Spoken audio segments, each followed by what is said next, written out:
कहानी की शुरुआत एक ऐसी रहस्यमयी दुनिया से हुई जो धरती की सतह से हजारों किलोमीटर नीचे बसी हुई थी, जहां आसमान से लेकर पानी की गहराइयों तक खतरनाक जीवों का आतंक फैला हुआ था। यहीं हमें इस दुनिया का रक्षक किंग कॉन्ग दिखाई दिया, जो एक छोटे बंदर के साथ झील के किनारे पहुंचा था, लेकिन उसे जरा भी अंदाजा नहीं था कि वो एक पहले से बिछाए जाल में फंसने वाला है। छोटे बंदर ने अचानक महसूस कर लिया कि सामने झील के अंदर कोई बड़ा खतरा छुपा है। फिर भी उसने जानबूझकर कॉन्ग को पानी में उतरने के लिए उकसाया, लेकिन उसकी चालाकी कॉन्ग से छुप नहीं सकी। उसने बस आसपास की हवा को हल्के से सूंघा और तुरंत समझ गया कि आज उसे अच्छा शिकार मिलने वाला है। इसके बाद कॉन्ग बिना कुछ कहे सीधे झील में उतर गया और आराम से नहाने लगा। उधर छोटा बंदर घबरा गया कि कहीं उसकी चाल पकड़ी न जाए, इसलिए वह पानी पीने का नाटक करने लगा। तभी अचानक एक अजीब सा जीव तेज रफ्तार से उनकी तरफ बढ़ने लगा। नहाते वक्त देखकर छोटा बंदर समझ गया कि उसकी योजना सफल हो गई है और वह तुरंत किनारे की तरफ भागने लगा ताकि खुद को बचा सके। उधर कॉन्ग जमीन पर हर तरह की लड़ाई जीत चुका था, लेकिन पानी में इस तरह के दुश्मन का सामना पहली बार कर रहा था। कॉन्ग उसकी चाल को समझ ही रहा था कि अचानक ड्रैगन उसे खींचकर सीधे झील के अंदर ले गया, लेकिन उसे नहीं पता था कि गुस्से में कॉन्ग कितना खतरनाक हो जाता है। उधर छोटा बंदर यही सोच रहा था कि अब वह कॉन्ग से हमेशा के लिए बच गया है, लेकिन अगले ही पल किंग कॉन्ग का विशाल हथियार सीधे उसके सामने आ गिरा। छोटा बंदर कुछ समझ पाता उससे पहले ही कॉन्ग ने उस ड्रैगन का कटा हुआ सिर सीधे उसके सामने पटक दिया। ये देखकर छोटे बंदर को लगा कि अब कॉन्ग उसे बुरी तरह पीटेगा, लेकिन कॉन्ग ने कुछ नहीं किया, बल्कि उसने अपनी कुल्हाड़ी उठाकर उसे आगे बढ़ने का इशारा कर दिया। दरअसल बंदर नहीं जानता था कि किंग कॉन्ग अपने जैसे किसी को ढूंढने के लिए हजारों सालों से इस दुनिया में अकेला भटक रहा था। वह हर दिन भूखा रहता था और अक्सर यहाँ के खतरनाक भेड़िए उसे दौड़ा दौड़ा कर परेशान करते रहते थे। जब सैकड़ों भेड़िए उसके पीछे पड़ जाते, तब वह छलांग की मदद से किसी तरह बच निकलता। लेकिन इस बार भेड़ियों के झुंड ने उसका पीछा नहीं छोड़ा। वे लगातार उसे घेरने की कोशिश करते रहे। आखिरकार जब उसके सामने गहरी खाई आ गई और भागने का कोई रास्ता नहीं बचा, तब वह मजबूर होकर पलटा और लड़ने के लिए तैयार हो गया।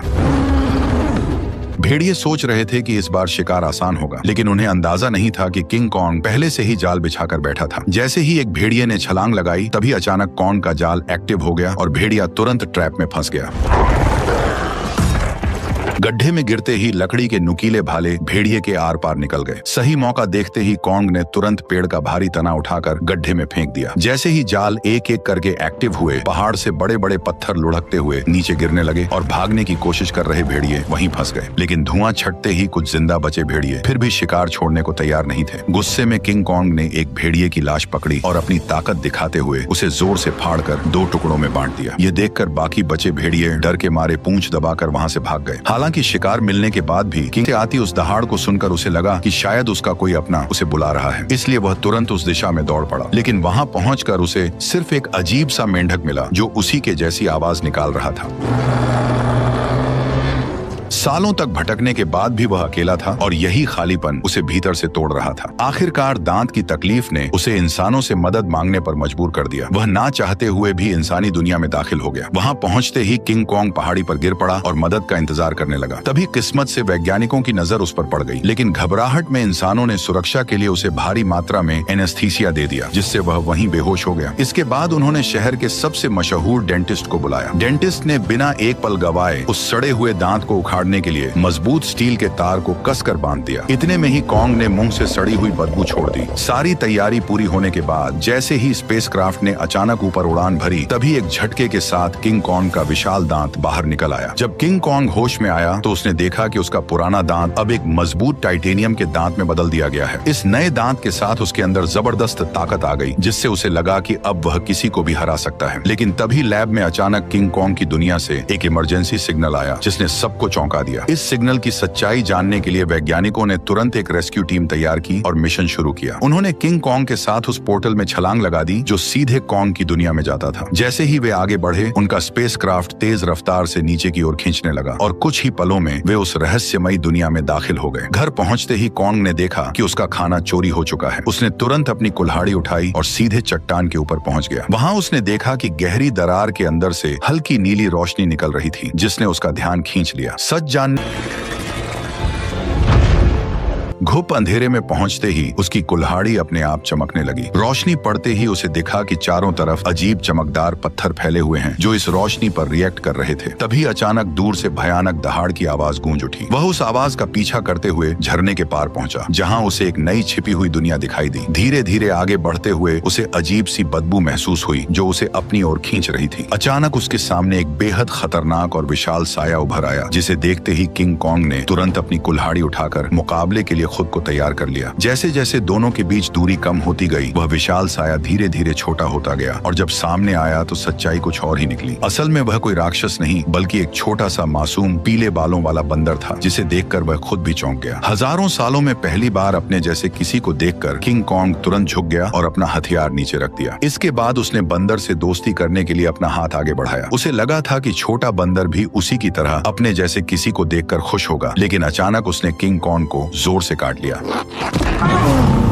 इतनी मुश्किल से अपने जैसे को ढूंढने के बाद किंग कॉन्ग उसे इतनी आसानी से जाने नहीं देना चाहता था, इसलिए वह बंदर के पीछे दौड़ पड़ा। लेकिन तभी अचानक उसके पीछे एक डरावना साया आ खड़ा हुआ, जिसे देखकर वह बुरी तरह चौंक गया, क्योंकि उसने आज तक अपने साइज का कोई गंजा गोरिल्ला नहीं देखा था। जैसे ही कॉन्ग उसकी ओर बढ़ने लगा, तभी अचानक दो लंबे हाथों वाले गोरिल्लाओं ने पीछे से आकर उसे जोर से जमीन पर गिरा दिया। गंजे के चेहरे की मुस्कुराहट देखकर साफ था कि वे लड़ाई के इरादे से ही आए थे, इसलिए किंग कॉन्ग ने भी अब उन्हें मारने का इरादा कर लिया। उसने तुरंत एक पत्थर उठाया और सीधे गोरिल्ला पर दे मारा। गुस्से में गंजा भी उस पर हमला करने दौड़ पड़ा, लेकिन कॉन्ग ने चालाकी से उसे भी मात दे दी। कुछ ही पलों में वह सबको जमीन पर गिराता चला गया, यहाँ तक कि गंजा कॉन्ग की कुल्हाड़ी को हाथ में लेकर भी कुछ नहीं कर पाया और चारों खाने चित हो गया। जैसे ही किंग कॉन्ग अपना हथियार उठाने बढ़ा, तभी छोटा पीला बंदर अचानक दौड़ कर आया और उसके चेहरे पर झपट कर हमला करने की कोशिश करने लगा। ये देखकर किंग कॉन्ग ने उसे भी पकड़ लिया और उसी को हथियार बनाकर बाकी गोरिल्लाओं की जमकर पिटाई कर दी। हालांकि बाद उसने जमीन से गंजे का गिरा हुआ चाकू उठाया और छोटे बंदर को इशारा किया कि वो उसे गोरिल्ला के ठिकाने तक ले जाए। बेचारा छोटा बंदर मजबूरी में आगे आगे चलने लगा और किंग कॉन्ग उसके पीछे पीछे बढ़ता गया। जैसे जैसे वे अंदर की ओर बढ़ते गए, वैसे वैसे उन्हें वहाँ कई सारे खतरनाक जानवर दिखाई देने लगे, लेकिन इस शांत दिखने वाली जगह के अंदर हर कदम पर खतरा छुपा हुआ था। छोटा बंदर बचने के लिए चालाकी से उसे उस इलाके में ले गया जहाँ विशाल ड्रैगन रहता था, लेकिन उसे क्या पता था कि किंग कॉन्ग के सामने उसकी यह चाल ज्यादा देर टिकने वाली नहीं थी। अचानक एक विशाल ड्रैगन उसके सामने आ खड़ा हुआ, लेकिन कॉन्ग ने डरने की बजाय कुछ ही मिनटों में उसका काम तमाम कर दिया और फिर आराम से बैठकर उसे खाने लगा। ये देखकर छोटा बंदर भी उसके पास आना चाहता था, लेकिन डर के कारण हिम्मत नहीं जुटा पाया। किंग कॉन्ग ने उसकी हालत देखकर खुद ही मांस का टुकड़ा तोड़कर उसकी तरफ बढ़ा दिया। फिर भी छोटा बंदर उस पर भरोसा नहीं कर पा रहा था। ये देखकर किंग कॉन्ग गुस्सा हो गया और उसने मांस जमीन पर फेंक दिया, जैसे कह रहा हो खाना हो तो खा वरना भाड़ में जा। भूख से बेहाल बंदर तुरंत मांस खाने लगा और हर कौर के साथ उसका नजरिया भी बदलने लगा। उसे लगा कि किंग कॉन्ग उतना भी बुरा नहीं है जितना वह सोच रहा था। धीरे धीरे वह हिम्मत जुटाकर किंग कॉन्ग के पास आकर बैठ गया और दोनों शांत होकर एक साथ वक्त बिताने लगे। इस पल बिल्कुल ऐसा लग रहा था जैसे कोई पिता अपने बच्चे के साथ सुकून के पल बिता रहा हो, लेकिन उन्हें जरा भी अंदाजा नहीं था कि जैसे जैसे वे आगे बढ़ रहे थे, खतरा तेजी से उनकी ओर आता जा रहा था। जैसे ही वे और गहराई में पहुंचे, तभी किंग कॉन्ग ने आखिरकार अपने जैसे जीवों को देख लिया, लेकिन यह देखकर उसका दिल टूट गया कि वे सब बेहद बुरी हालत में जी रहे थे। वे सभी दिन भर मजदूरी करने को मजबूर थे और उनका जीवन किसी नरक से कम नहीं था। इसी दौरान एक बूढ़े बंदर से गलती से पत्थर गिर गया, जिससे गुस्सा होकर गोरिल्ला ने उसे बुरी तरह पीट दिया। ये देखकर किंग कॉन्ग खुद को रोक नहीं पाया और उसने जोर से अपनी कुल्हाड़ी जमीन पर मारकर उस बूढ़े बंदर को उठा लिया। तभी वहां मौजूद पहरेदार गुस्से में किंग कॉन्ग की तरफ दौड़ा और उसे दखल न देने की चेतावनी देने लगा, लेकिन अगले ही पल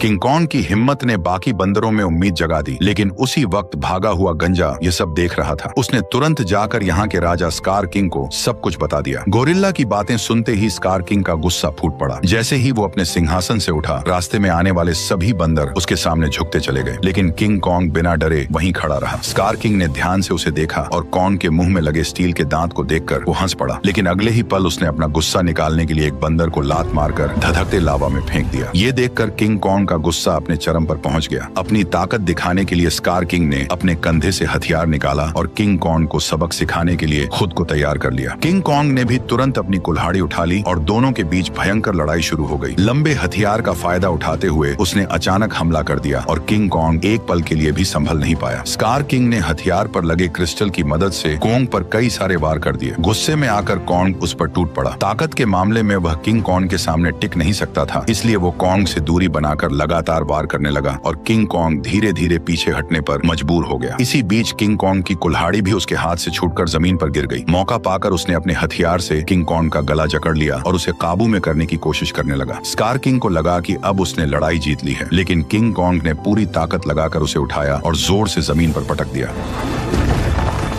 किंग कॉन्ग ने कुछ ही देर में उसे चित कर दिया। तभी स्कार किंग ने तय किया कि वह उसे उसकी असली ताकत दिखाकर ही मानेगा। जैसे ही उसके हथियार में लगा पत्थर चमकने लगा, तभी अचानक गोरिल्लाओं ने पत्थर गिराकर लावा का रास्ता रोक दिया। ठीक उसी पल गुफा में छिपे खौफनाक राक्षस की आंखें दिखाई देने लगी। तपती जमीन अचानक बर्फ बन गई और बाहर निकला वही विशाल जीव टाइटन शीमो, जिसने कभी पूरी दुनिया को बर्फ में जकड़ लिया था। स्कार किंग ने तुरंत उसे कॉन्ग पर हमले का हुक्म दिया, लेकिन शीमो इस हुक्म से खुश नहीं दिख रहा था। जैसे ही उस पर दबाव बढ़ाया गया, वह दर्द से तड़प उठा, लेकिन अभी भी उसके पीछे सैकड़ों खतरनाक बंदर लगे हुए थे। अच्छी बात यह थी कि सालों से यहाँ रहने के कारण कोंग ने जंगल में कई जाल बिछा रखे थे, लेकिन उन बंदरों की गिनती इतनी ज्यादा थी कि घायल कोंग को उन्होंने जल्दी ही एक बंद रास्ते में घेर लिया। अब उसके पास सिर्फ यही आखिरी जाल बचा था जिस पर वह भरोसा कर सकता था। लेकिन जो बंदर रास्ते भर जाल में फंसते आए थे, इस बार अचानक सतर्क हो गए। उन्होंने तुरंत जमीन पर पड़ी उस बेल को देख लिया जो जाल को एक्टिव करने के लिए थी। जब कोंग ने देखा कि उसका प्लान फेल हो चुका है, तब उसे लगा कि अब उसका अंत करीब है। ठीक उसी पल पहाड़ी के ऊपर लगा जाल अचानक एक्टिव हो गया और सैकड़ों टन भारी पत्थर सीधे उन पर गिर पड़े, जिससे वहां मौजूद सारे बंदर उन पत्थरों के नीचे दब गए। तभी कोंग ने देखा कि जाल को एक्टिव करने वाला कोई और नहीं बल्कि वही बंदर था।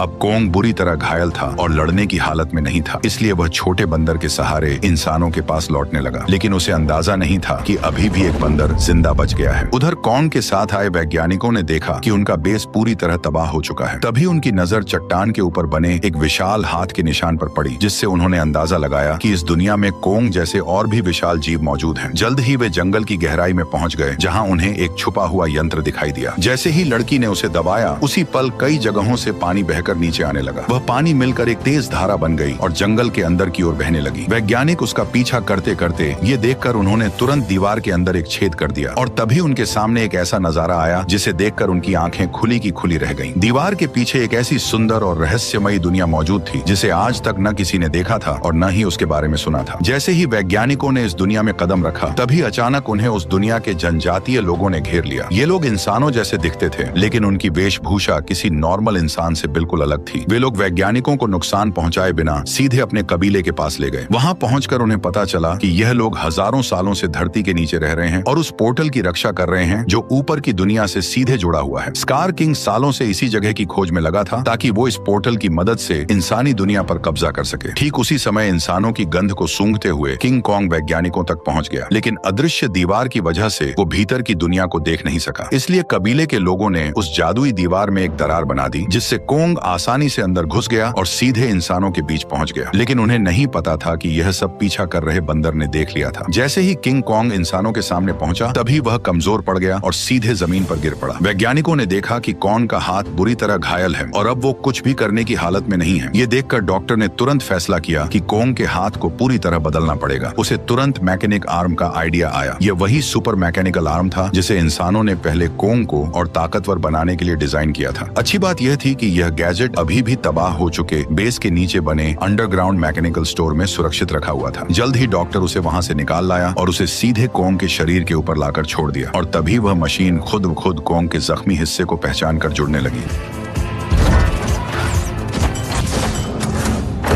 जैसे ही उस हाथ के अंदर की खास दवा कोंग के शरीर में पहुंची, तो बेहोश कोंग को जैसे नई ताकत महसूस होने लगी। उसके चेहरे की खुशी साफ बता रही थी कि वह इस नए हथियार से काफी खुश था। लेकिन तभी अचानक छोटा बंदर जंगल के अंदर से भागता हुआ वहां आ पहुंचा। उसने कोंग को बताया कि स्कार किंग पोर्टल की जगह का पता लगा चुका है और वह शीमो के साथ मिलकर कबीले पर हमला करने वाला है। अकेला कोंग स्कार किंग और शीमो का सामना नहीं कर सकता था, इसलिए उसके पास सिर्फ एक ही रास्ता बचा था, इंसानों की दुनिया में जाकर कई सालों से सो रहे गॉडजिला को जगा देना। लेकिन उसे बिल्कुल अंदाजा नहीं था कि जिसे वह अपनी मदद के लिए बुलाने जा रहा है, वही गॉडजिला उसके लिए सबसे बड़ा खतरा साबित होने वाला है। अचानक पिरामिड के आसपास की जमीन तेजी से हिलने लगी और नीचे से एक मैकेनिकल हाथ बाहर निकल आया। यही वह जगह थी जो धरती तक पहुंचने का पोर्टल खोलती थी। जल्द ही कोंग पोर्टल से बाहर निकल आया। कोंग की आहट महसूस होते ही गॉडजिला अचानक नींद से जाग गया और बिना एक पल गवाए सीधे उसकी तरफ बढ़ने लगा। जैसे ही वो कोंग के सामने पहुंचा, तब गॉडजिला को लगा कि कोंग उसे चुनौती देने आया है, इसलिए वो बिना एक पल गवाए गवाए पूरी रफ्तार से उस पर टूट पड़ा। उसकी आंखों में भरा गुस्सा साफ बता रहा था कि वह कोंग को जिंदा छोड़ने वाला नहीं है। तेजी से अपनी ओर बढ़ते गॉडजिला को देखकर कोंग ने हाथ उठाकर उसे समझाने की कोशिश की, पर गॉडजिला अब किसी भी बात को सुनने वाला नहीं था। उसने सीधे टक्कर मारकर कोंग को सैकड़ों मीटर दूर फेंक दिया। गॉडजिला को रुकता न देखकर कोंग ने पीछे से हमला किया ताकि किसी तरह उसे शांत कर सके, लेकिन रेत आंखों में जाते ही गॉडजिला और भड़क गया। उसने पलटकर कोंग के हाथ को अपने जबड़ों में जकड़ लिया और जोर से उसे जमीन पर पटक दिया, जिससे कोंग पूरी तरह चकरा गया। कोंग संभल भी नहीं पाया था कि गॉडजिला फिर से उस पर टूट पड़ा। जब बातों से कुछ नहीं हुआ तो कोंग ने भी जोरदार पलटवार शुरू कर दिया। हालांकि गॉडजिला अपने सबसे ताकतवर रूप में था, लेकिन मैकेनिकल आर्म की ताकत के साथ अब कोंग भी किसी से कम नहीं था। लेकिन जब कोंग ने देखा कि वह गॉडजिला को हरा नहीं पाएगा, तब उसने बिना एक पल गवाए उसे पकड़कर जबरदस्ती पोर्टल की ओर खींचना शुरू कर दिया। उधर कबीले के लोगों ने स्कार किंग को रोकने के लिए एक खास रेड लिक्विड पानी में मिला दिया। जैसे ही लिक्विड पानी में घुला, एक जादुई बदलाव शुरू हो गया। उससे एक ऐसा सिस्टम एक्टिव हुआ जो दो विशाल पिरामिड को आपस में जोड़ने लगा, और जैसे ही ये पिरामिड जुड़ते, ग्रेविटी कुछ समय के लिए खत्म हो जाती, जिससे सब हवा में उड़ने लगते और स्कार किंग के लिए पोर्टल तक पहुंचना लगभग नामुमकिन हो जाता। लेकिन पिरामिड पूरी तरह जुड़ पाते उससे पहले ही स्कार किंग वहां पहुंच गया। आते ही उसने उस एंटी ग्रेविटी सिस्टम को पहचान लिया। उसने तुरंत शीमो को आदेश दिया कि वह बर्फ से पिरामिड के बीच का रास्ता बंद कर दे। तभी अचानक पोर्टल से एक तेज रोशनी निकली और जमीन पर आ गिरी। अगले ही पल गॉडजिला और कोंग मलबे को चीरते हुए बाहर निकल आए। जैसे ही गॉडजिला की नजर शीमो और स्कार किंग पर पड़ी, तभी उसे सब समझ आ गया कि कोंग उसे यहाँ क्यों लाया है। इसलिए बिना एक सेकंड गवाए वह कोंग के साथ मिलकर उन पर टूट पड़ा। उधर स्कार किंग भी शीमो के साथ उनकी तरफ बढ़ने लगा। दोनों तरफ कोई भी कमजोर नहीं था। जैसे ही चारों भिड़े, उसी पल बर्फ, लेकिन इसके बावजूद गॉडजिला बिना ग्रेविटी के भी तेजी से बचते हुए सीधे शीमो की तरफ बढ़ने लगा। वहीं चालाक स्कार किंग ने कोंग की कुल्हाड़ी उठाकर उसी पर हमला कर दिया, पर कोंग ने अपने मैकेनिकल आर्म से हर वार को रोक दिया। कुछ ही पलों में हालात पलट गए और कोंग स्कार किंग पर भारी पड़ने लगा, लेकिन दुश्मन ज्यादा होने की वजह से उस पर पीछे से हमले होने लगे। ये देखकर छोटा बंदर पत्थर उठाकर कोंग की मदद करने लगा। तभी मौका पाकर शीमो ने गॉडजिला पर हमला किया और कुछ ही पलों में उसे पूरी तरह बर्फ में जमा दिया। लेकिन गॉडजिला भी उससे कम नहीं था। उसने एक ही झटके में बर्फ तोड़ दी। उसी समय एंटी ग्रेविटी सिस्टम बंद हो गया और दोबारा ग्रेविटी लौट आई। मौका मिलते ही स्कार किंग कोंग की पकड़ से निकलकर सीधे पोर्टल में कूद पड़ा। उसे रोकने के लिए गॉडजिला और कोंग भी उसके पीछे कूद पड़े, लेकिन इस अफरा तफरी में कोंग की कुल्हाड़ी वहीं छूट गई। दूसरी तरफ इंसानों को अंदाजा भी नहीं था कि कितना बड़ा खतरा आने वाला है। अचानक समुद्र की लहरें जमकर बर्फ के पहाड़ में बदल गईं। अगले ही पल स्कार किंग शीमो के साथ धरती पर पहुंच गया। खुले आसमान की रोशनी पाकर उसने नीचे मौजूद इंसानों को देखकर जोरदार दहाड़ लगा दी। अब उसे लगा कि पूरी दुनिया पर राज करने का समय आ गया है। उसने शीमो को आदेश दिया कि वह आसमान को जमा दे। शीमो ऐसा नहीं करना चाहता था, फिर भी मजबूरी में उसने हर तरफ बर्फ बरसानी शुरू कर दी। देखते ही देखते इमारतें भी इस तबाही में जमकर टूटने लगीं। जब स्कार किंग को लगा कि अब उसे कोई नहीं रोक सकता, तभी कोंग ने एक जोरदार मुक्का मारकर उसका 3 टन का दांत जमीन पर गिरा दिया। गुस्से में स्कार किंग ने कोंग पर हमला करने का आदेश दिया, लेकिन उसी समय गॉडजिला वहां पहुंच गया और उसने शीमो को रोक लिया। अब बिना शीमो की मदद के स्कार किंग ज्यादा देर टिक नहीं सकता था, इसलिए उसने एक विशाल इमारत उठाकर कोंग की तरफ फेंक दी, लेकिन उससे कोंग को कोई खास नुकसान नहीं हुआ। तभी अचानक शीमो पीछे से आकर कोंग के मैकेनिकल आर्म पर झपट पड़ा। शीमो ने फिर से कोंग का हाथ जमाना शुरू कर दिया। ये देखकर स्कार किंग को लगा कि अब उसकी जीत पक्की है, लेकिन उसने पीछे खड़े गुस्से से भरे गॉडजिला को नजरअंदाज कर दिया। गॉडजिला ने तुरंत अपनी पूरी ताकत जगाई और उसका शरीर बैंगनी रोशनी से चमक उठा। अगले ही पल उसने सीधे स्कार किंग पर जोरदार हमला कर दिया, लेकिन स्कार किंग घबराकर किसी तरह बच निकला। उसने अपने हथियार से पलटवार करने की कोशिश की, लेकिन गॉडजिला ने उसे पकड़ लिया और एक ही झटके में 2 हिस्सों में तोड़कर अलग कर दिया, जिससे शीमो को कंट्रोल करने वाला क्रिस्टल नीचे गिर पड़ा। स्कार किंग उसे उठाने के लिए झपटा, लेकिन गॉडजिला ने उसे कोई मौका नहीं दिया। अब सब कुछ उस क्रिस्टल पर टिका था। जिसके हाथ में भी क्रिस्टल आता, वही इस लड़ाई को जीत पाता। उसी अहम पल में छोटे बंदर की नजर कोंग की छोड़ी हुई कुल्हाड़ी पर पड़ी। वह तुरंत छलांग लगाकर नीचे उतरा और कुल्हाड़ी उठाकर इंसानों की दुनिया में पहुंच गया। जैसे ही उसकी नजर जमीन पर पड़े उस क्रिस्टल पर पड़ी, तभी उसने बिना देर किए कुल्हाड़ी के एक वार से उसे चकनाचूर कर दिया। क्रिस्टल टूटते ही शीमो पूरी तरह आजाद हो गया। गुस्से में भरा स्कार किंग छोटे बंदर को पकड़कर मारने ही वाला था, लेकिन कोंग बीच में आकर उस पर टूट पड़ा और कुछ ही मुक्कों में स्कार किंग को चित कर दिया। अब बिना उस क्रिस्टल के स्कार किंग कमजोर पड़ चुका था। उधर आजाद हुआ शीमो गॉडजिला की तरफ देखने लगा, मानो किसी इशारे का इंतजार कर रहा हो, और फिर हजारों साल बाद उसने वही किया जो वह हमेशा से करना चाहता था। एक ही पल में उसने स्कार किंग को बर्फ की मूर्ति में बदल दिया। अगले ही पल कोंग ने उसे हवा में उछालकर पूरी ताकत से जमीन पर पटक दिया और उसके शरीर को वहीं चकनाचूर कर दिया। अब लड़ाई खत्म हो चुकी थी, लेकिन दुनिया को ठीक करना बाकी था। तभी गॉडजिला ने आसमान की ओर देखकर जबरदस्त ऊर्जा छोड़ी, जिससे काले बादल छट गए और सूरज की रोशनी धीरे धीरे धरती पर लौट आई। इसके बाद गॉडजिला अपने इलाके में लौट गया और फिर गहरी नींद में सो गया, और कोंग अपने नए साथी के साथ धरती के भीतर वापस लौट गया, जहाँ वह अपने कबीले के साथ मिलकर एक नई शुरुआत करने लगा।